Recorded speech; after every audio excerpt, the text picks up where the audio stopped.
Ce que vous ne voyez pas peut vous rendre malade ou vous protéger. En réalité, vous n'êtes jamais seul, car en effet, votre corps est en constante interaction avec des micro-organismes, certains pathogènes et d'autres bénéfiques. On distingue trois grands types d'agents.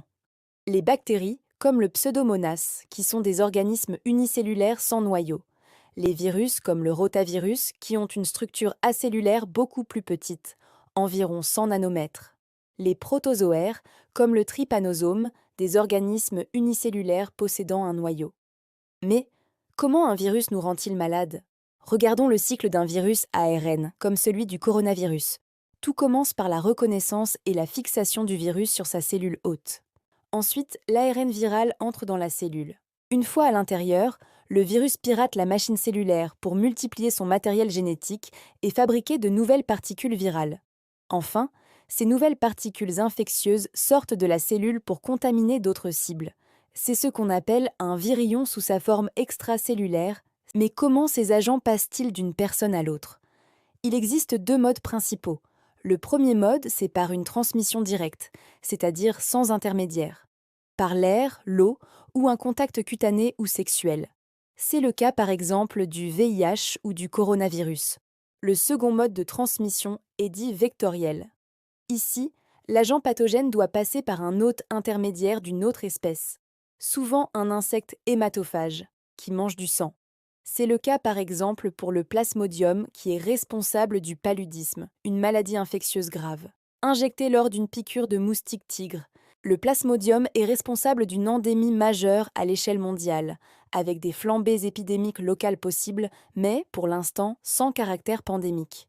Mais alors, c'est quoi la différence entre une épidémie, une pandémie et une endémie? C'est très simple. Quand une maladie se propage rapidement dans une population, on parle d'épidémie. Et si elle touche le monde entier, cela devient une pandémie.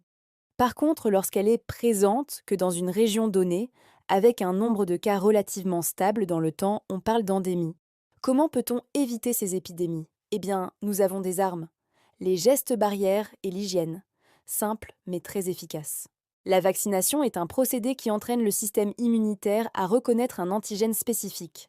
Elle repose sur un héritage scientifique majeur, initié par Edward Jenner et développé par Louis Pasteur.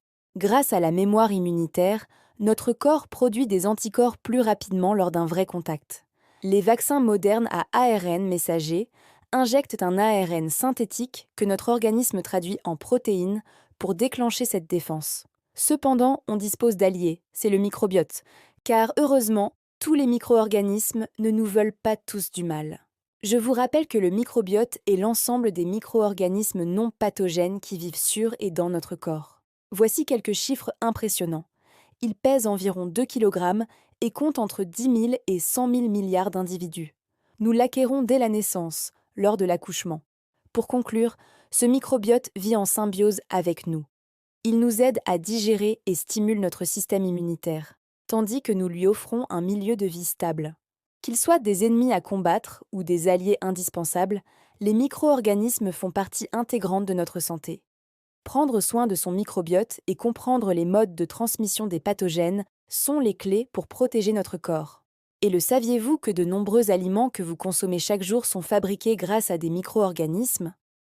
Pour en savoir plus, regarde la vidéo Le top 10 des aliments transformés par des micro-organismes sur ma chaîne. Si la vidéo vous a permis d'apprendre des éléments sur les micro-organismes, n'hésitez pas à laisser un like, cela fait toujours plaisir. Et abonnez-vous également si ce n'est pas encore fait. Bonne journée et à bientôt.